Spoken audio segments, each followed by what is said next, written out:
Salut, c'est Marco de Tough for Fun. Aujourd'hui, petite vidéo de déballage de l'Acer Liquid E2, de la deuxième génération de ce fameux Acer Liquid E, sachant que je vous avais donc récemment présenté le fameux Liquid E1. Alors aujourd'hui, c'est la nouvelle génération de ce fameux Liquid. C'est un mobile donc, eh bien, que je vais tester très prochainement. Je viens tout juste de le recevoir. Vous voyez, la boîte est encore toute neuve. Je ne l'ai pas encore ouvert. Et c'est donc l'occasion pour moi de vous faire cette fameuse vidéo de déballage, une boîte toute neuve. Donc, vidéo de déballage classique au cours de laquelle je vais vous montrer la boîte, le contenu de la boîte et notamment un premier aperçu du téléphone. Alors, la boîte en elle-même, eh bien écoutez, un grand classique puisqu'on a un visuel de face du mobile, un visuel de dos, le marquage Acer avec le petit slogan qui est Explore Beyond Limits, Liquid E1, E2, pardon, E2 puisque c'est la deuxième génération, Liquid E2, si vous aviez oublié que vous aviez acheté le E2, en tout cas c'est bien mentionné. Donc on apprend ici qu'il a un écran de 4,5 pouces, qu'il a un CPU, donc un processeur qui est un 4 cœurs, qu'il a une double sortie son haut-parleur, donc il a bien un son stéréo, donc double speaker, on le voit ici, qu'il a un son DTS, et que voilà, il fonctionne sous Android Jelly Bean, puisqu'on voit ici le petit logo. Alors sur le dessus, on ne retrouve rien si ce n'est effectivement eh bien, de l'information type numéro de série, et à l'arrière, on retrouve voilà, absolument aucune information. Voilà, si ce n'est que ça peut varier. Bon, c'est sans doute l'endroit où se trouve un sticker spécifique au pays de localisation. Enfin bon, quoi qu'il en soit, on le voit, on est sur un mobile qui est probablement un mobile certes qui va être commercialisé, mais qui est encore non stickerisé, donc c'est encore un mobile qui doit arriver dans les stocks. Enfin bon, tout ça pour dire effectivement que le téléphone n'est pas encore en magasin, il est disponible en précommande. On est en mai 2013 lorsque je fais cette vidéo, et c'est un mobile qui va certainement arriver à moins de 200 €. Alors, si j'ouvre la boîte de ce téléphone, donc qui est de type fourreau, vous voyez, j'enlève un fourreau, j'obtiens le téléphone en lui-même. Le téléphone est, comme d'habitude, bien emballé, son petit sachet plastique, voilà. Et une fois que je retire le sachet plastique, voilà, j'obtiens le téléphone. Alors le téléphone a déjà été manipulé une première fois, vous le voyez. Je vous disais que la boîte était neuve. En fait, les agences de presse ont pour habitude désormais de tester les téléphones, en tout cas de vérifier qu'ils s'allument bien avant de me les envoyer. Je ne sais pas pourquoi, ils ont peut-être eu une mauvaise expérience, je ne dirais pas laquelle. Mais oui, effectivement, maintenant, systématiquement, les agences de presse regardent si le téléphone marche avant de me l'envoyer. Bon, c'est un petit peu la petite note. Enfin, quoi qu'il en soit, oui, on est sur un téléphone qui est neuf. On est sur un téléphone donc, qui possède bien cette double sortie son qui est basée à l'arrière. Le fameux capteur photo, le flash LED, l'entrée micro secondaire, le logo Acer. Voilà, sur la face avant, on retrouve des petites notes stylistiques comme le E1, justement cette grille rouge que l'on retrouve en haut. Alors avant, on l'a retrouvait aussi en bas, il me semble, sur le E1. On retrouve ici les trois boutons tactiles, la caméra frontale, et puis bien évidemment un écran de 4,5 pouces. Alors, est-ce que le cache batterie, je vais retrouver la petite fente qui me permettra de le retirer. Voilà, elle est là. Ok, je retire le cache batterie. J'accède donc à l'intérieur du téléphone, on le voit, c'est un double SIM puisqu'il a les doubles emplacements de SIM.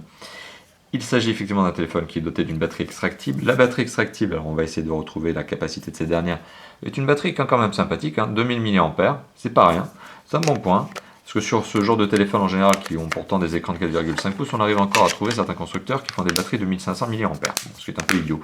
Là on a effectivement Acer qui nous a fourni une batterie de 2000 mAh, donc c'est un bon point. Donc voilà, ça c'est le premier aperçu effectivement de ce fameux Acer Liquid E2. Alors, le contenu de la boîte, si on continue, alors on retrouve un berceau en carton sur lequel était positionné le téléphone. À l'intérieur de la boîte, on retrouve une petite documentation. Voilà, sorte de guide de prise en main rapide, on va dire. Voilà, avec des petites informations de garantie, etc. Bon, ok. On retrouve le kit piéton. Alors le kit piéton, on va ouvrir ce fameux sachet zip. Encore un sachet zip. Vous savez, vous connaissez mon amour maintenant pour les sachets zip. Alors à l'intérieur, on retrouve le kit piéton. Donc kit piéton, lequel est donc doté d'écouteurs, lesquels sont entourés d'une sorte de petit plastique caoutchouté, ce qui sans doute doit faire un petit peu moins mal aux oreilles. Bon voilà, c'est une bonne note. Je vous dirai dans la vidéo de test si c'est finalement aussi agréable que ça à porter. Alors, ensuite, on retrouve effectivement l'entrée micro, puisque c'est bien un kit piéton, et le bouton on-off. Le kit piéton, vous le voyez, est brandé Acer, au cas où vous auriez oublié que vous aviez un Acer Liquid E2. On retrouve ici la petite pince qui vous permet d'accrocher ça à votre revers de chemise, par exemple. Enfin, vous l'accrochez où vous voulez, c'est vous qui voyez. Et le jack 3.5, voilà. Donc un grand classique, un kit piéton grand classique, mais sur lequel les écouteurs, voilà, ont fait apparemment l'objet d'un petit travail. Donc ce qui peut être sympathique. On verra bien justement ce qu'il en est à l'occasion du test. Si c'est un kit piéton qui se porte longtemps ou pas. On retrouve un autre sachet zip au cas où j'aurais oublié que j'aime aussi les sachets zip. Donc on retrouve un sachet zip, encore un de plus. Alors, qui protège l'adaptateur secteur avec une connectique USB pour brancher le fameux câble micro USB que vous allez également retrouver dans la boîte que voici. Alors, si j'ouvre le fameux sachet, qu'est-ce que j'obtiens? Eh bien, j'obtiens ni plus ni moins que le câble USB, micro USB.